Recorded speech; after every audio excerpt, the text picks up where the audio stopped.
Hi everyone, it's Debbie from Dare to Date, and tonight I want to talk to the guys about approach anxiety. Now, all of the guys I speak to say one of their number one fears is being rejected, and they often don't go up and talk to a woman because of the fear of being rejected. Now, I want to tell you that approach anxiety is absolutely normal. It's the feeling your body gives you when you take risks, and it comes from the same part of your brain that's activated if you go skydiving or bungee jumping. And it's a sign that you're moving out of your comfort zone. And I want to tell you that outside of your comfort zone is where everything good and magical happens. So embrace it, don't fight it.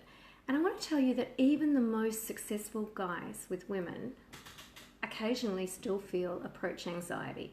And fear and excitement are actually the same emotion. It just depends on your attitude towards it. I know every time I travel, I absolutely love traveling, but I get that, that feeling in my stomach that really is a mix between excitement and fear. Now, if I went down the fearful track, I could make it worse, or I can go, oh my God, this is so exciting. So it's your attitude towards the fear that's important. Now, I want to say that the more you do something, the easier it becomes. Now, think of any skill that you've had to learn in your life. Think of learning to read and write. That was really hard at the time. Maybe learning how to ride a bike, or maybe a skill in the job where it was something that was so hard, you thought you'd never be able to master it. Yet when you look back, it's the easiest thing. You don't even think about it anymore. It just comes automatic. So I want to say that approaching women and talking to people is a skill, and it's a skill that you can learn and you can master. A bit like running. Imagine that you wanted to take up running. You wouldn't automatically go run 5 miles and be super fit, would you? You have to build up to that experience and get in condition and practice it. And as you practice it, then it becomes effortless. The same if you decided to, go climb freaking Mount Everest. That would be the same sort of thing. You wouldn't just think that you will be good straight off. You'd get the skills and you practice. So the same comes to approaching women. So I recommend that you don't talk yourself out of approaching, rather that you desensitize yourself. Even embrace rejection. I talk to a lot of pickup artists, and they say what they do is they just go and talk and talk and talk, and once you've been rejected, it doesn't hurt as much, and that's a way of desensitizing the fear. But most of all, I recommend that you don't put so much pressure on the outcome. But what I also recommend is bridging the gap to confidence. So maybe you're here and confidence is here. You need to do something to get from one to the other. And replacing the thoughts you have when you approach women is really important. Because you often have fearful thoughts like, will she reject me? Maybe I'm bothering her. Maybe this is going to be embarrassing if I fail. All of these thoughts going through your head that the confident guy doesn't have. The confident guy doesn't even expect to be rejected a lot of the time, or he doesn't care if he is. So you've got to bridge the gap from feeling so self-conscious to being confident. And how you do that is by replacing it with a different thought. So I want to give you an example. For the example, if I go talk to her, I'm bothering her, which I know is a really common one for most guys. Not most guys, but a lot of guys. Now, the confident guy won't care. He knows that she wants to talk to him, whereas a bridging thought is, well, girls like to be talked to. It absolutely validates them and makes them feel good.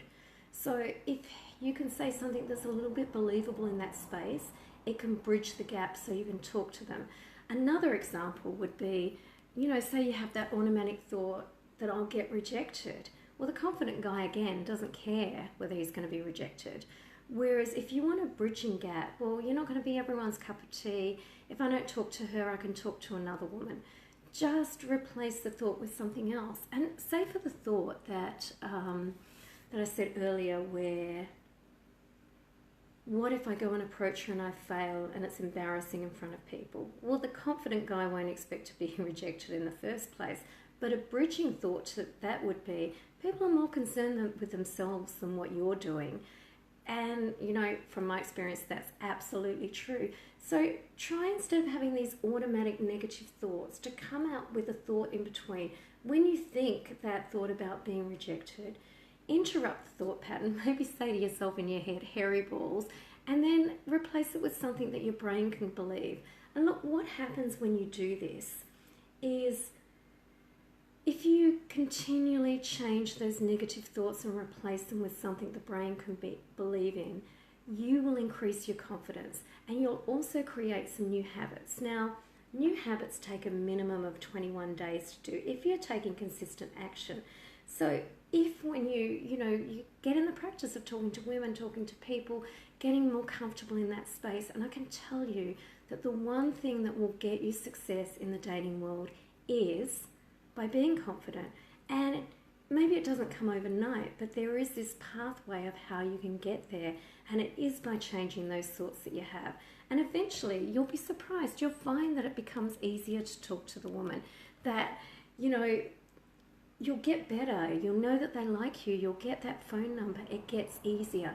And look, I want to tell you, if you're struggling in this area, we do at Dare to Date offer coaching to help you overcome some of those approach anxieties and give you practical tips to get you on your way. And we're here to help in any way, because I know how hard it is to be single, and I want to help you in this space, and that's what we love to do.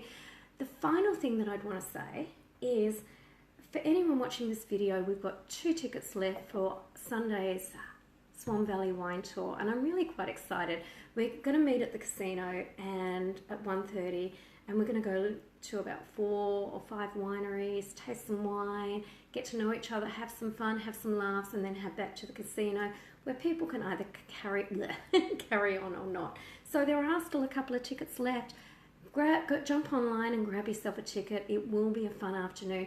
Oh, and the other thing is, we have in January our singles party at the Saint, and they really are popular, and they attract a good range, a good range of 20s, 30s, 40s and 50s, and I would love to see you there. And it's been great talking to you, and hi Linda, Happy New Year, and I'm great. I wish that you were here or I was there. And anyway, that's enough for me for tonight, and I'll talk to you again soon. Have a great night. Bye.